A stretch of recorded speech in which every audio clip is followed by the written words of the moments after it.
Salut les amis. C'est Paolo. Bienvenue sur FastProg. Nous allons voir ensemble le raccordement d'une paire de photocellules DXR10 BAP sur la borne CX de la ZBX7N et d'une paire de DIR10 sur CY. Cette configuration vous permet d'associer un mode différent à chaque paire de photocellules, contrairement à un câblage en série. Par exemple, il vous est possible de faire en sorte que le passage devant une paire provoque la réouverture du portail pendant la fermeture, en cas de passage entre celles-ci, et que le passage devant l'autre paire déclenche la refermeture du portail pendant l'ouverture, en cas de passage entre ces dernières. Je vous expliquerai ensuite comment les activer sur la carte de commande. Mais si d'autres dispositifs de sécurité sont déjà branchés sur CX et CY, alors vous pourriez effectuer un branchement en série. Voici en haut à droite un lien pour le schéma de câblage en série des photocellules, si besoin. Pensez toujours à mettre hors tension votre automatisme avant toute intervention sur la carte de commande.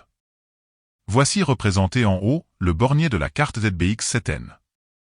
Plus bas à gauche, la cellule réceptrice RX et à droite, la cellule émettrice TX de la paire de cellules DXR10 BAP.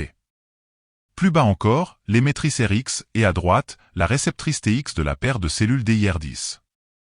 Il est préférable de ne pas poser les RX et les TX du même côté, afin d'éviter que les émetteurs et les récepteurs des différentes paires n'interfèrent entre eux. Je n'ai pas représenté les cellules de cette manière sur le schéma pour faciliter la compréhension du câblage. Vous n'êtes bien évidemment pas obligé d'effectuer ce câblage dans l'ordre présenté maintenant.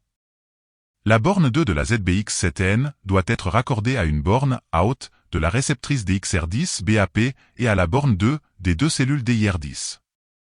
Effectuez un pont entre le 2 et le C dans la cellule RX de la DIR10. L'autre borne, out d'une cellule réceptrice DXR10, BAP, ira sur CX de la ZBX7N. La borne NC de la réceptrice de la DIR10 ira sur CY. N'oubliez pas de relier les TX entre eux dans les DIR10. La borne 11 de la ZBX7N à la borne 11 de la réceptrice DXR10 BAP. Et la borne 10 aux bornes 10 de chaque RX. Et voilà, le câblage est terminé. Il nous reste plus qu'à activer les entrées grâce à la fonction F2 et F3. Comme vous pouvez le voir sur la vidéo, il existe 6 différents modes de fonctionnement. Pour l'activation de l'entrée CX, remettez l'automatisme sous tension et appuyez sur la touche entrée de la ZBX7N jusqu'à voir apparaître F1. Puis appuyez sur la flèche de droite pour atteindre F2. Appuyez sur entrée, l'écran affiche Off. Appuyez sur la flèche de droite, l'écran affiche C1, C2, C3, etc. Sélectionnez la fonction désirée et appuyez sur Entrée, l'écran revient sur F2. Pour l'activation de l'entrée CY, appuyez sur la flèche de droite pour atteindre F3. Appuyez sur Entrée, l'écran affiche Off. Appuyez sur la flèche de droite jusqu'à la fonction désirée. Appuyez sur Entrée pour valider le choix, l'écran revient sur F3. Enfin, appuyez sur ESC, l'écran s'éteint. Si au contraire, la carte affiche un défaut de sécurité C1 ou C2 ou autre C, cela signifie qu'il y a un souci de câblage, d'alignement ou d'alimentation sur une ou les deux paires de photocellules. Afin de le déterminer, je vous conseille de désactiver l'entrée CX ou CY et d'observer sur quelle entrée se trouve le problème. Contrôlez la présence de tension entre les bornes 10 et 11, elle doit être d'environ 24 volts alternatifs, si ce n'est pas le cas, contrôlez les fusibles. La tension entre les bornes 10 et 2 doit être d'environ 24 volts alternatifs également. Assurez-vous que rien ni personne ne se trouve entre les photocellules, que l'alignement des photocellules entre elles soit bon et que la pile dans les cellules TX ne soit pas défectueuse et bien positionnée. La cellule TX des DIR10 possède un fusible à contrôler également.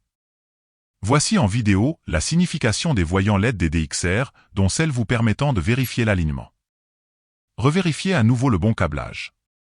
En dernier recours, si après tous ces contrôles, le défaut persiste, alors le test le plus efficace consistera à débrancher les photocellules, les décrocher des piliers, de les apporter à proximité de la ZBX7N, de les espacer de 1 mètre l'une de l'autre, et de les raccorder avec des fils apparents uniquement. Cette technique vous permettra de déterminer si vos photocellules sont défaillantes ou pas, puisque vous ne pourrez plus avoir de doute sur le raccordement ou l'alignement. Et si à la fin tout va bien, alors parfait. Si cette vidéo vous a permis d'être plus rapide et efficace, continuons à travailler ensemble. N'oubliez pas le pouce ou le petit commentaire et n'hésitez pas à vous abonner afin de découvrir le monde facile de FastProg. De nouvelles vidéos sont fréquemment ajoutées à la chaîne.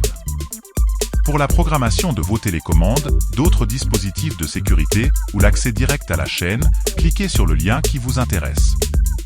Arrivederci alla prossima!